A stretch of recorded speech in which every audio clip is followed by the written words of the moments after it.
friends. Welcome back to another Random Gleanings. He is Chris. I am Jesse. And Chris, we're in a kind of a new world, right? Yeah. I mean, at least we've got the results. Yep.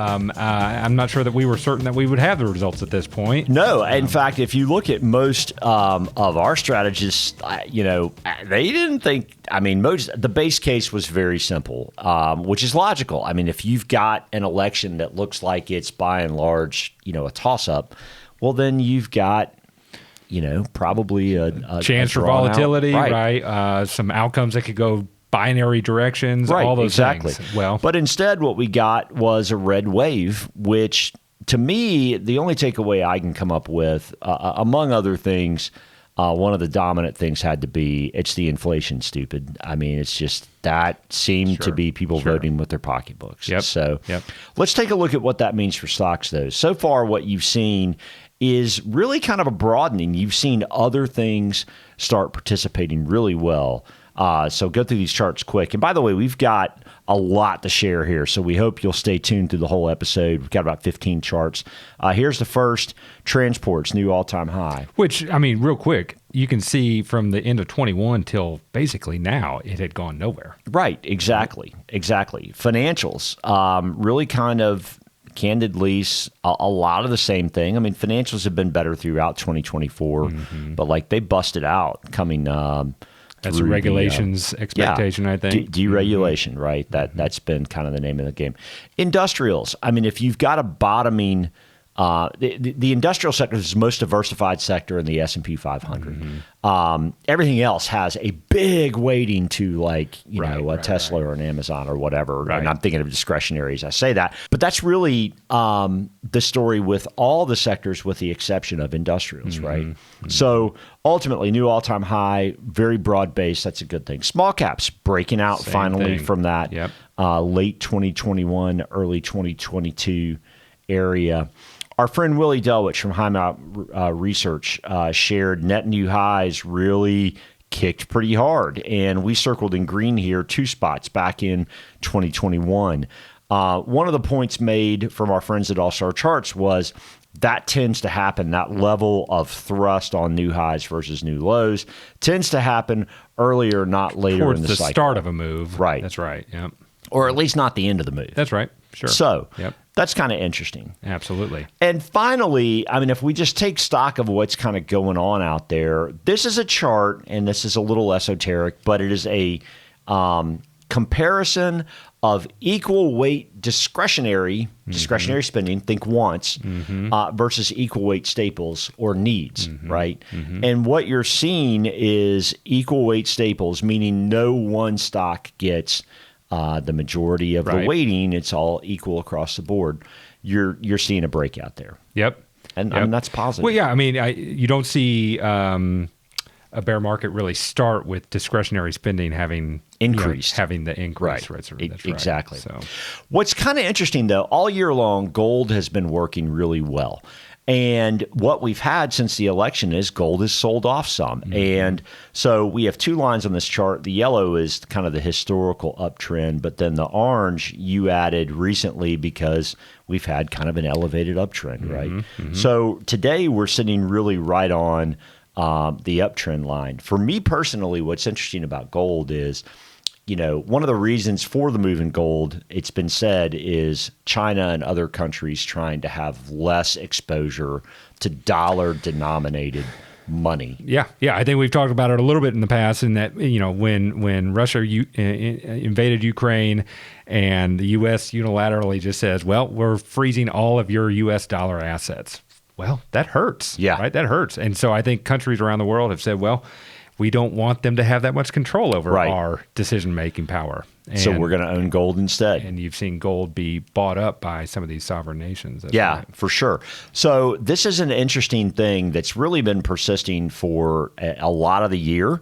And what we've had all of a sudden is gold sell off somewhat, which is kind of also counterintuitive, because if China was one of the drivers for the benefit during the year, ultimately, the election outcome doesn't favor China quite as much as the alternative would have, right? Presumably, right? And I think again, love him or hate him, Donald Trump is one to kind of rattle the sabers a little bit, right. and that would seem to maybe have a positive impact on gold if that is the story behind the rise of gold this year. Indeed, is some of those nations buying that stuff up. So this is from our friend Warren Pies. Actually, this is a week or two old, but the gist of it is Paul Tudor Jones. That's who PTJ is in the graphic there. Quote, yeah. All roads lead to inflation. I'm long gold. Again, that's a couple weeks old.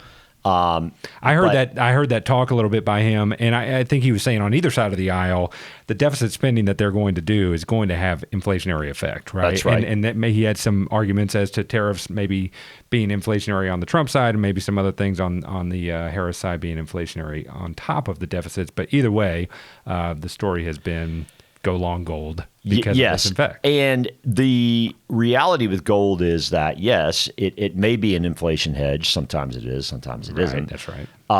But it also tends to do pretty well when you start an interest rate decreasing cycle, which we started in September, and we got another 25 basis point cut last week. So ultimately, it's been a little bit of a head scratcher here in the last week on the shiny rock, but we'll see more to where come it goes. on that. Yep.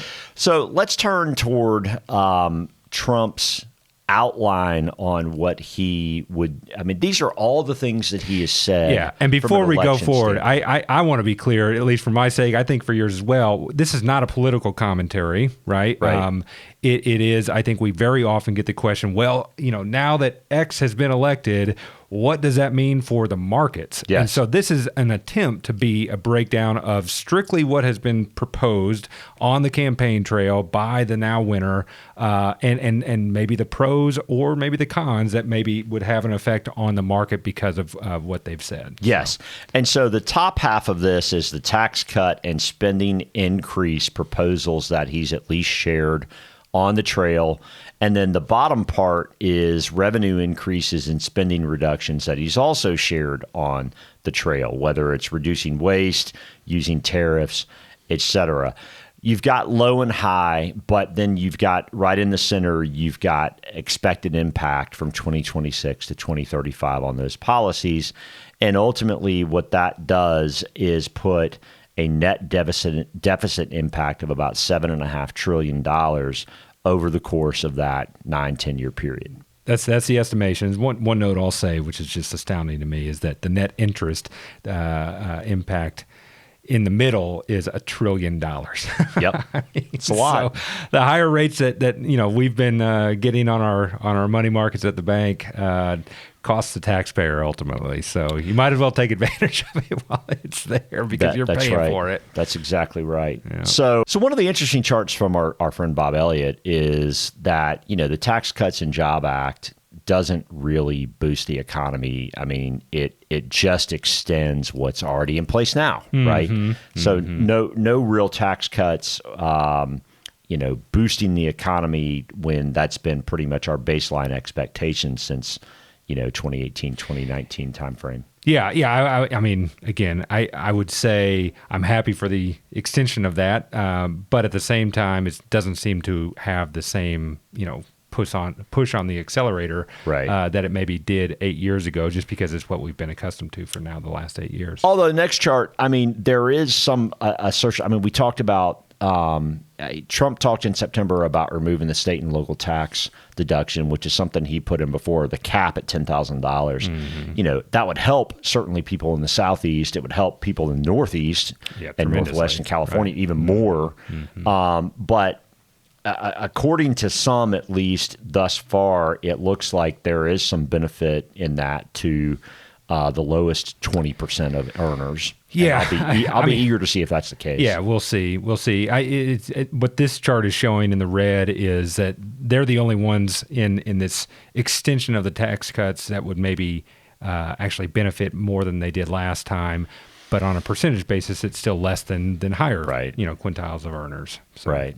Yeah. Okay, so let's look at the things that would be positive from a GDP growth standpoint. And if we just take the middle of that line, exempt overtime income from taxes, in taxation of Social Security benefits, exempt tip income. Now, let's be honest. How much tip income actually gets reported anyway? Although, you made a good point, which was credit cards versus cash now. When I'm at a stinking, fast food joint anymore, they ask if I want to tip them anymore. That's right. But yes, I do think that more tips are done on credit cards.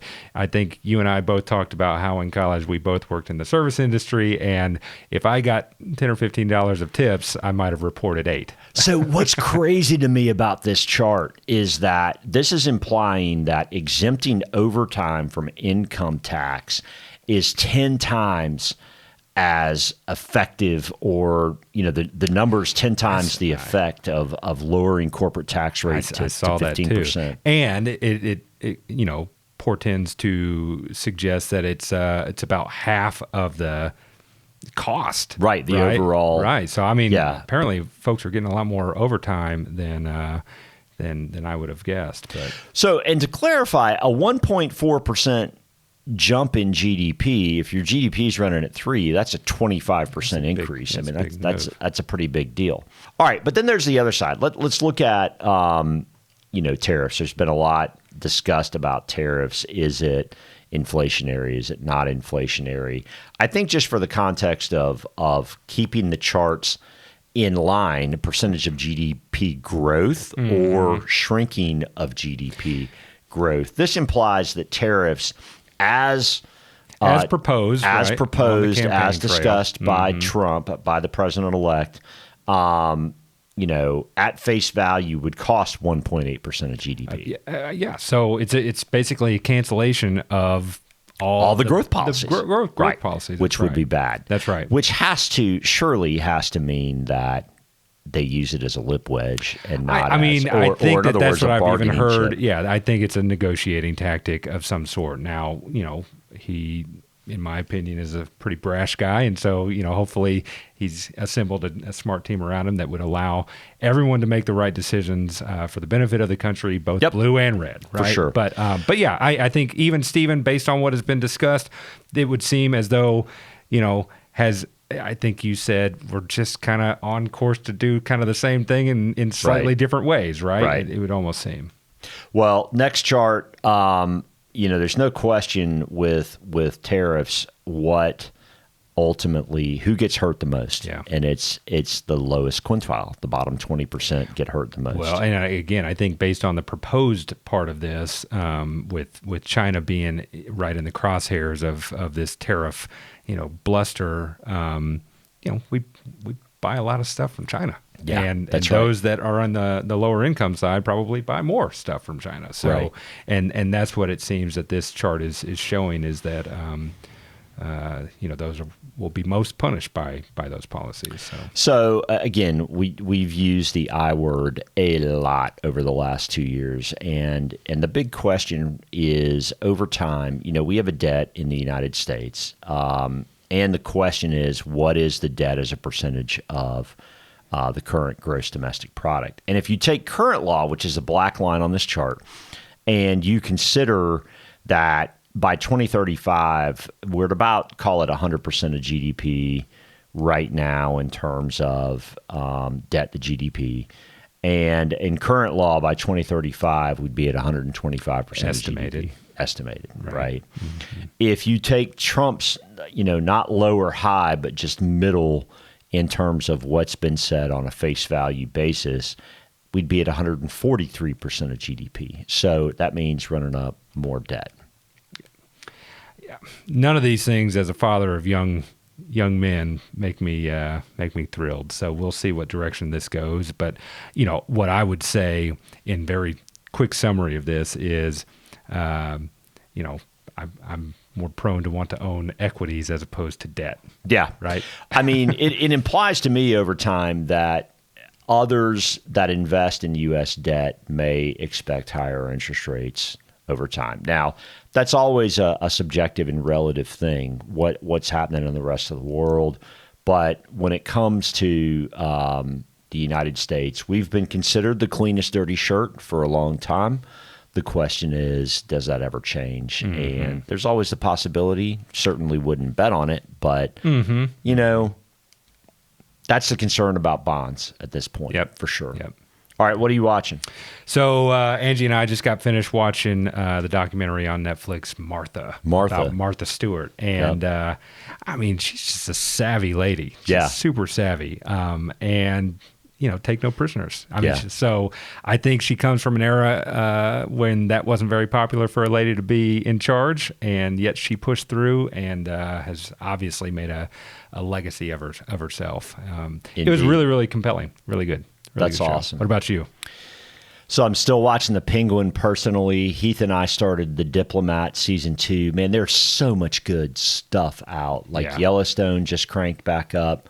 The Diplomat, obviously, that came out. Lincoln Lawyer season 3 came out. Okay. I mean, there's a ton of stuff dropping right now. Yeah, for sure. Awesome. But I'm watching The Penguin by myself when I have the opportunity, which is epic. So love it. Nice. Awesome. All right. That's all I got. You good? Good. Thanks, friends, for watching. As always, we appreciate it. Hit the subscribe button if you'd like to subscribe. Hit the bell to be notified when we post. Please do share with a friend. If you found it interesting, they may find it interesting too. So thanks so much as always, and we'll see you soon.